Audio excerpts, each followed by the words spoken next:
நம்ம நிலை உயரணும்னு சொன்னால் நெருங்கி அவங்களுக்கு உரிமையை கொடுக்கணும். தூங்குற நேரமாக இருக்குது, இந்த நேரத்தில் அவங்கள நம்ம சிரமப்படுத்தக்கூடாது. சாப்பிட்ற நேரமாக இருக்குது, உடனே சாப்பிட்டு உடனே வா, உடனே வேலையை பாரு. அவங்களுக்கும் சாப்பிட்ணும், பொறுமையாக சாப்பிட்ணும், நேரம் கொடுக்கணும். அவங்க எப்படி தப்பாக நடந்தாலும் அது நம்ம முக்கியம் கிடையாது, நம்ம எப்படி நடந்தது முக்கியம்.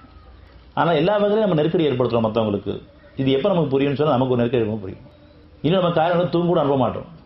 இரவோட வேலை முடிச்சே ஆகணும், அதனால் நைட் டியூட்டியாக பாருன்னு சொல்லிட்டு பணத்தை எக்ஸ்ட்ரா கொடுத்து அவங்களுடைய அருளை பொருளுக்கு வேலை பேசுகிறோம்.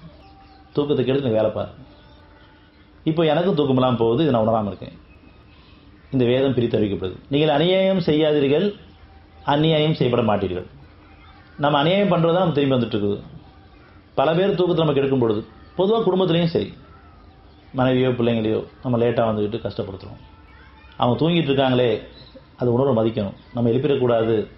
ஒருவேளை நமக்கு லேட்டாக போகிற மாதிரி இருந்தால் கூட நம்ம அதுக்கு தகுந்த மாதிரி தெளிவாக எடுத்து சொல்லிடணும். நான் லேட்டாக வரேன், நான் சாப்பிட்டு வந்துடுறேன், அல்லது சாப்பாடு எடுத்து வச்சு நீ தூங்கிடு.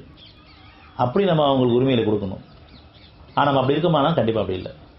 நான் வந்தோடனே எல்லாமே கரெக்டாக நடக்கணும், எனக்கு முன்னாடி தூங்கிடக்கூடாது, எனக்கு முன்னாடி சாப்பிடக்கூடாது. இப்படியெல்லாம் நம்ம அதிகாரத்தில் இருக்கிறோம்.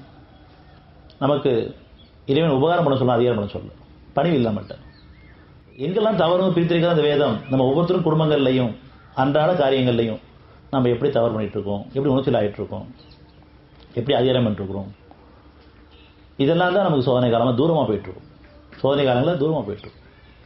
நெருக்கமாக சொன்னால் ஒவ்வொருத்தரும் தன்னை தான் கவனித்து அதில் ஒரு நன்மை பிரித்து தெரிஞ்சு, தீமையாக இருக்கும் பட்சத்தில் அது நான் சம்பாதிச்சது ஒரு உணர்ச்சியின் காரணமாக, நன்மையாக இருந்துச்சுன்னா இரண்டு வந்தது அந்த நன்றி உணர்வும், இன்னும் நாளைக்கு இதை மாற்றி அமைக்கணுமே நம்பிக்கையோடு அவங்களை ஒப்படைக்கும் பொழுது அவங்களுக்கு வாழ்க்கை லேசாக இருக்கும். சமானத்தை பேருங்களை குற்றவாளி ஆக்க மாட்டேன்.